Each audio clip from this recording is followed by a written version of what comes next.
Good evening, everybody. I'm Sam Warwar, father of the bride, and husband of Sherry. We're about to hear is the father of the bride speak.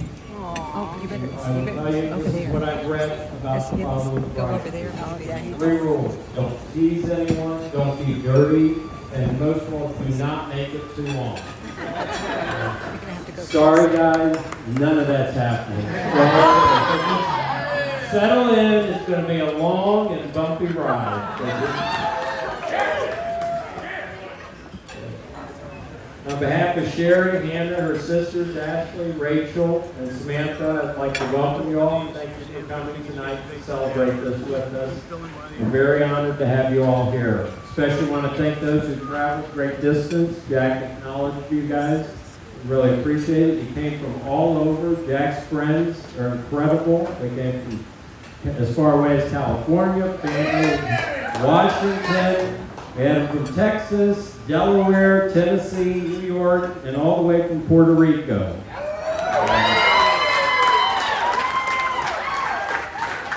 And Nevada. Don't forget Nevada. Yeah, we got Washington. Especially want to recognize and appreciate the 3 big sisters of Hannah, in addition to her other 3 big sisters who came from Arizona, the Allen girls. Thank you guys for coming. Those were Hannah's other 3 big sisters. We appreciate what everyone did to be here. I also want to thank Sherry for everything she did to prepare for the wedding. She did a great job. She did all of this while she was at the same time taking care of her greatest love these days, and that's our granddaughter, Scarlett. Sherry runs her days like a daycare that is on steroids to make sure Scarlett is exceeding every milestone a toddler can be held accountable to. So Sherry's doing a great job. The past 2 weddings we've had, Hannah was there to help Sherry in addition to the bride. She worked with her hand in hand. So we were down 1 man for this wedding since Hannah was already substituting for the brides who helped in the other 2 weddings. But they've worked together their whole life like a well-oiled machine, and they did it again here. Jack stepped in, and he filled in great. The 3 of them had such a great time doing this, and Jack commented on it, but Sherry has actually counted 4 different times she has cried this week because it's coming to an end. That's how much she enjoyed it. So it's taken me 3 weddings to learn what I'm supposed to do, and I'm really getting pretty good at it.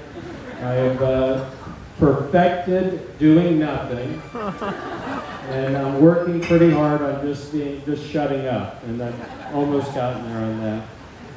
I also like to thank Jack's Uncle Bobby, who acted as the officiant today. That's Jack's uncle and godfather.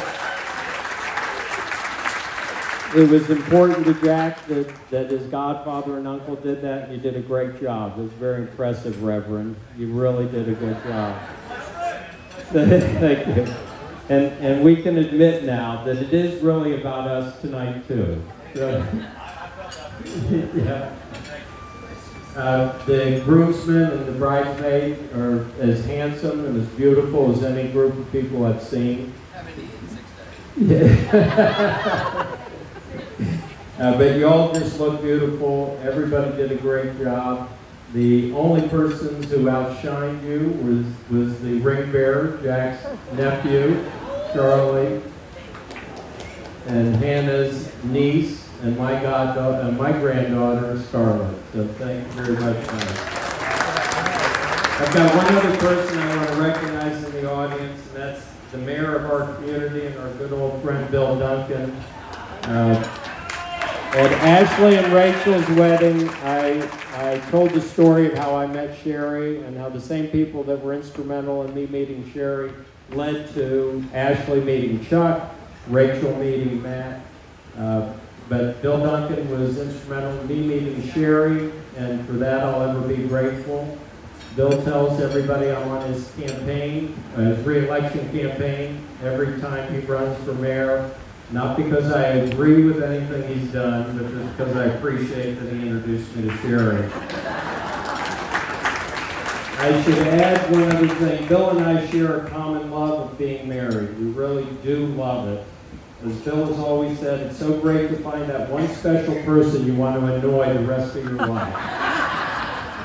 Terry, how long have you guys been married? 49 years of annoyance. Congratulations. I'd also like to recognize all of those in the audience who are current or former members of the armed forces. We know you did what you did, not for the acknowledgement and thanks. We know you each had your own reasons for doing it. But we expect that your common traits of spirit, selflessness, sacrifice, and a sense of duty was at the root of why you served. And it is for that we will be forever grateful. Thank you.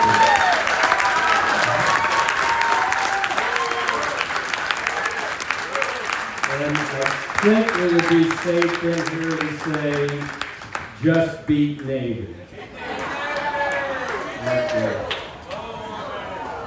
I also want to recognize someone who wanted to be here but couldn't, and that was Jack's grandmother, Christine's mother, Dorothy.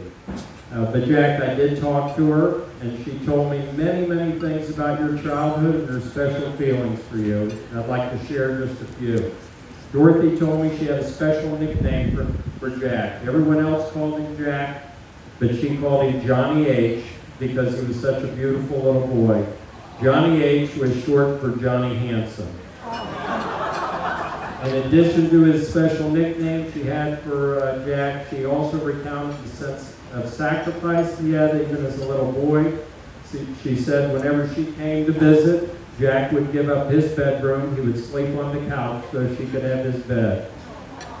One of her proudest moments was your graduation from West Point, but she said, as special as that was, today exceeds it, which is very happy for you. She told me about your grandfather, Opa, and his passing before your graduation at West Point in 2010. She recalled how wonderful, how you wondered at the graduation what Opa would think about all this as you toured the campus with your family. Dorothy told me that to tell you, if you're wondering what he would think about this tonight, he would be very happy for you. And that he would have loved Hannah. Hannah, she had a couple messages for you too. She recalled how she wanted to see your engagement ring when you met at Kurt's wedding last summer. She wanted me to tell you from one girl to another, love the diamond ring. Yeah. She told me she's so glad that you're now part of her family and closed simply with love her.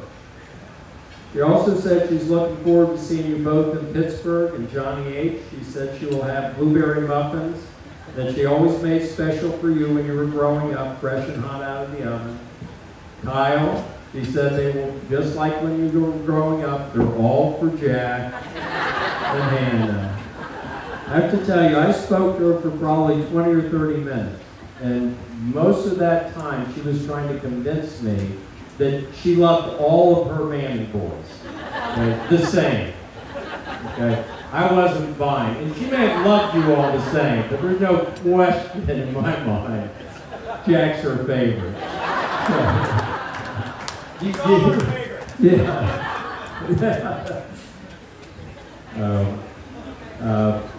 Based on my conversation with her, I know she's going to be missed tonight. She truly loves you both and couldn't be happier for you, I know. I understand she's pretty good with her mobile phone and receives text, so I hope you'll be texting her lots of photos tonight, everybody. Dom, I notice you usually are texting while I'm talking, so would you take a picture of me and send it to her now, please, if I gave you her phone number? Can you do it, Dom? All right. Let me give you her phone number first. 412-831-5346. No, she gave it to me as her. Well, somebody give it to him, so it's a picture. Two more people I'd like to recognize who would love to have been here, and that's Hannah's grandparents. My side, my parents. Pappy would have loved Jack for the man he is and the service to his country. Mimi would have loved Jack because he's got a great appetite. He would have never said no to her feeding him. Both would have loved Jack for his love of Hannah, and we appreciate that. A few words about Jack and Hannah. Jack's a graduate of the United States Military Academy at West Point. At West Point, their stated mission is to educate, train, and inspire the Corps of Cadets so that each graduate is a commissioned leader of character. And I've come to appreciate Jack as a man of character. Bobby said it very well last night. He is rock solid, and I thought that summed it up pretty well. There's somebody I know who will sacrifice for others. I've seen it. Christine, David, you guys did a great job, and you've got a lot to be proud of, and you should be rightfully proud. I learned a lot about Jack's commitment to Hannah when he moved from Dayton to Columbus to be with her. That resulted in a 1.5-hour commute twice a day from Columbus to Dayton. That went on for 2 years. He would leave the condominium at 4 each morning. I've got less than a 10-minute commute to work, and I'm frustrated I can't shave 2 minutes off of Jack. So your commitment to Hannah showed me a lot. He showed me how smart he was when he embraced and engaged Hannah's sisters in the whole engagement process, getting their opinions about everything, conferring with them about everything. Jack, I'm sure you've learned a lot about Hannah's sisters, and you never know to do anything that would hurt Hannah, and I'm not worried about it, but you would suffer greatly. Ashley and Rachel still haven't forgiven me or let me forget how wrong it was of me to have gotten her a boy haircut when she was 5 years old. I don't think I need to tell you about Hannah's special relationship with Samantha. You know, they have inseparable souls, so you're in good hands with them. We were fortunate to have Jack and Hannah stay with us for a few weeks when they moved back to Dayton. That's when I got to see firsthand things I'd heard about Jack, including his mastery of the grill. Whenever we would grill out, Jack would be right behind me, watching everything I was doing, and then when I least suspected it, he'd whip a thermometer out and start checking the meat. He'd tell me exactly the time to take everything off the grill. It wasn't long before I was standing behind him, watching him grill. I look forward to many of those grilling experiences in the future with you guys. One last thing, Jack. I'm going to let you in on a secret. Every day, I worry about my daughters.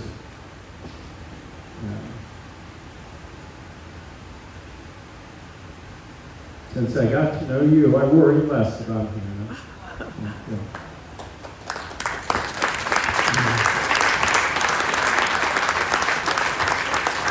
Jack's already become an unofficial part of our family, and we're so happy it's now official. Thank you, Jack. A few words about Hannah. It was July 4th, 1995. Sherry was exactly 40 weeks pregnant. Our 3 children wanted to see the fireworks, and it was my idea to take them downtown to the 6-story parking garage next to my office building that, because it was July 4th, was closed, so we couldn't drive up. We could only access it through my office and have to go up the flights of stairs because there was no elevator. Sherry made it up all the flights of stairs without much help, without actually any help. Some of the Allen girls were there with us that night. There was little doubt that Hannah would be arriving the next day, and she did, almost 10 pounds of her. Hannah was our last child. Her 3 older sisters were born within a 4-year span, then a gap of 3 years before Hannah arrived. So by the time the first 3 were all in school, it was 3 more years before Hannah went. Same for college. So Hannah and Sherry spent more days with just each other than Sherry had with any of the other girls. They were inseparable. And I mean quite literally. Before Hannah started walking, she would ride on Sherry's back and what was then a state-of-the-art backpack. for carrying an infant and a toddler. It was soon thereafter outlawed as unsafe for mothers. It had a brace on the back that Hannah would press her feet into so she could stand up in it and look over Sherry's shoulder as they worked in the kitchen. Their companionship continued and would take them all over the country, traveling from gymnastic meet to gymnastic meet. Hannah is known by her family and those who know her best for her heart. I think we heard a little of that in the vows today and what Jack had to say. She always thinks with her heart and acts upon her heart. When she was 5 years old, she asked Santa for a dog, a pink one. She got it in the form of a West Highland Terrier whose pink skin could be found on his underside. She named him Sammy, which I've never understood. And boy, did Hannah love the dog. Every morning a good morning kiss, every night a good night kiss. Only Hannah, with the heart as big as hers was concerned when we explained to her there was one place on Sammy he couldn't scratch himself to relieve an itch. We would thereafter find Hannah with one hand holding up Sammy's tail and the other hand scratching his bottom.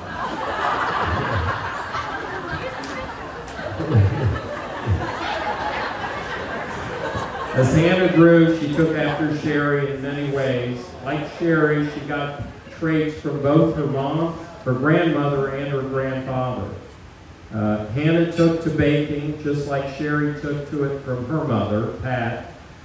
And Hannah took to drinking beer and rooting for Ohio State Buckeyes just like Sherry took to it from her father, Lou. By age 12, Hannah would sit down at the breakfast table every morning and read the sports section of the paper so she could see what her favorite player, Beanie Wells, had to say about beating that team up north. Randy, can we get a shout out on a special occasion? Let's go blue, baby! No, come on, Randy, come on. Go Bucks. Go Bucks! Thank you, Randy. I appreciate it.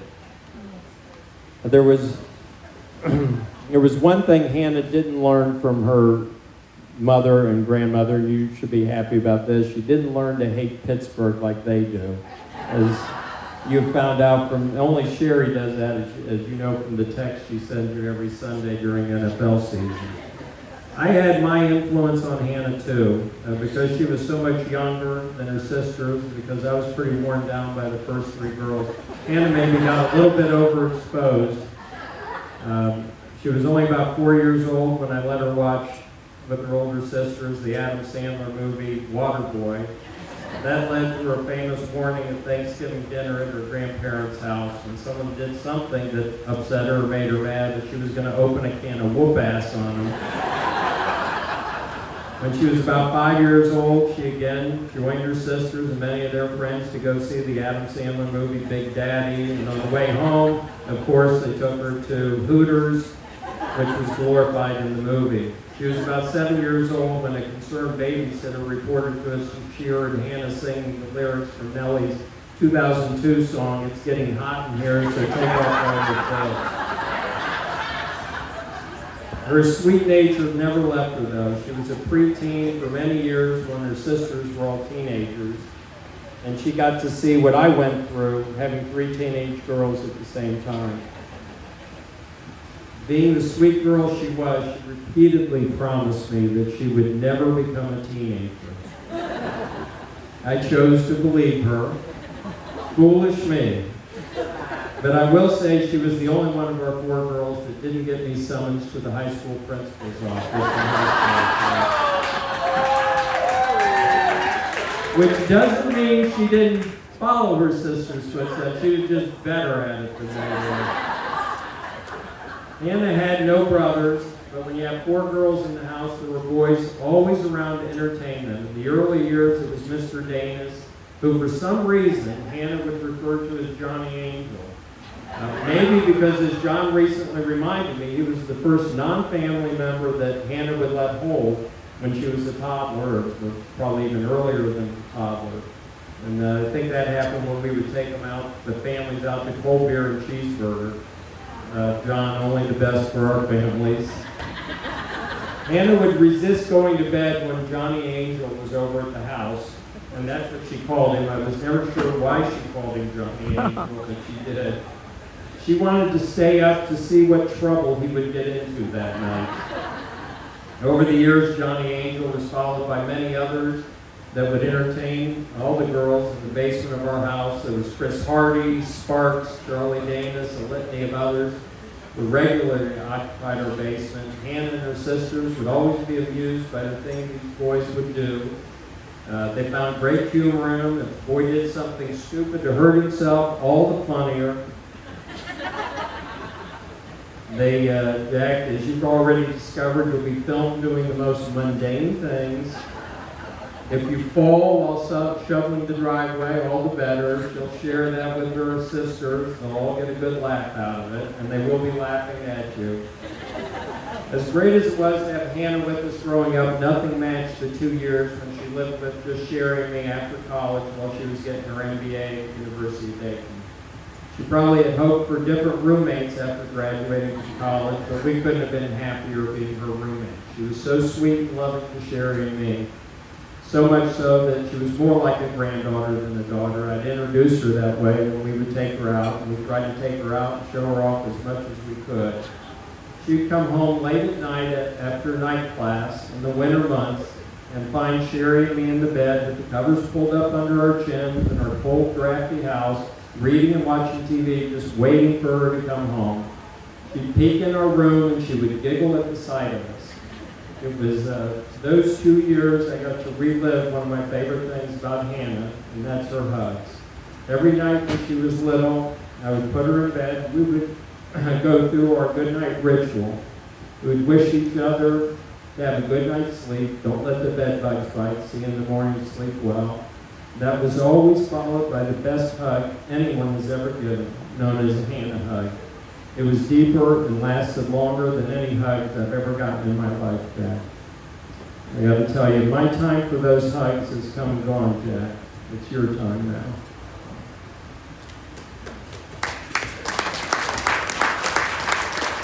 Before I take my seat, I have one last task to perform, and it's something that's my honor and privilege to do. Would everybody get a glass of champagne?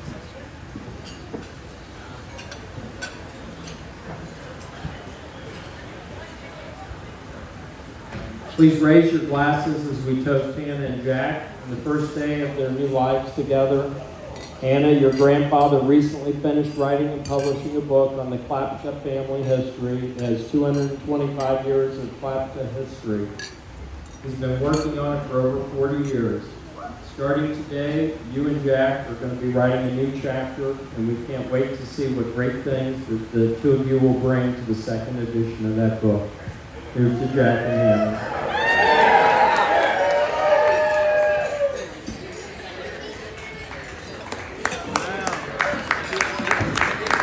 Thank you.